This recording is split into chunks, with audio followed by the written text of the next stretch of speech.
بزرگوں سے بھی التجا کروں گا، والدین سے بھی، کہ آج کے جوان کو سمجھے ہم سے غلطی ہوتی ہے، ہم جوان کو سمجھ نہیں رہے ہیں، ہم اس جوان کو اپنے زمانے کا جوان سمجھتے ہیں، جبکہ مولا متقیان خود فرماتے ہیں یہ تمہاری اولاد ہے، یہ آنے والے دور کی ہے، اس کا زمانہ الگ ہے۔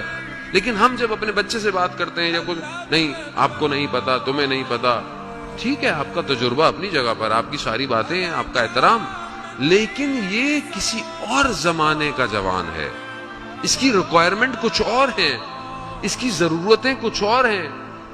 آج والدین بہت سارے اپنے بچوں کی باتوں کو، چاہے وہ بیٹیاں ہوں چاہے وہ بیٹے ہوں، ان کو اس طرح نہیں انڈرسٹینڈ کر پا رہے، تو آج جوان ڈپریشن کا شکار ہے۔ آپ یقین کریں، یہ حقیقت ہے، جوان ڈپریشن کا شکار ہے، اسے سمجھ میں نہیں آ رہا ہوتا کہ میں یہ کرنا چاہتا ہوں یا میں یہ کرنا چاہتا ہوں یا میں یوں سوچتا ہوں، چاہے وہ جوان بیٹیاں ہوں چاہے وہ جوان بچے ہوں۔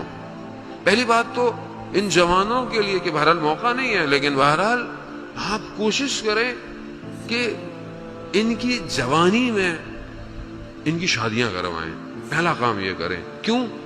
کیونکہ دشمن پوری کوشش کر کر ان کے نفسوں کو خراب کر رہا ہے، کوشش پوری کریں۔ بہرحال کیوں؟ کیونکہ اس جوان کو کمال پہ پہنچنا ہے، تو ہر وہ راستہ جو اسے تباہی کی طرف لے کے جا رہا ہے اس کو بند کریں اور اس سے بات کریں جوان سے۔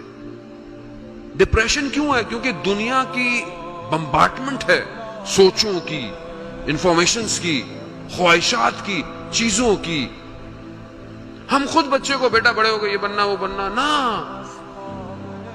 بچے کو بڑے ہو گئے یہ نہ بتائیں تم نے پیسہ کمانا ہے، نہ، بچے کو یہ بتائیں کہ بیٹا تم نے خوش کیسے رہنا ہے، یہ سکھائیں اسے، تم نے انسان کیسے بننا ہے بیٹا، کوئی فرق نہیں پڑتا بیٹا، تم کچھ بھی بنو، تمہارا اخلاق اچھا ہونا چاہیے، تمہارے وجود سے کسی کو تکلیف نہیں ہونی چاہیے۔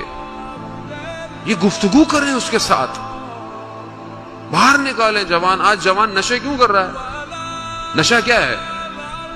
نشہ سکون دیتا ہے۔ کس کو سکون دیتا ہے؟ دماغ کو۔ کیسا سکون دیتا ہے؟ سن کر دیتا ہے، اسے پتہ ہی نہیں ہوتا وہ کہاں ہے، یعنی اس کو حقیقت اس کے آگے چھپا دیتا ہے تو وہ سکون میں رہتا ہے۔ کیوں وہ تنگ ہے اس حقیقت سے جو اس کے اطراف میں ہے؟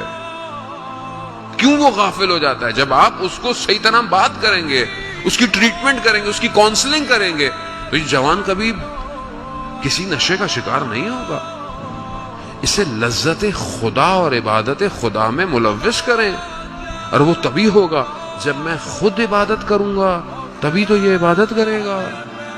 جب بچہ ساری زندگی یہ دیکھتا ہو کہ میرا باپ فجر سے پہلے ساری زندگی اٹھتا رہا ہے، تو خود اس کو بھی ہوگا کہ میں کب بڑا ہو کر تہجد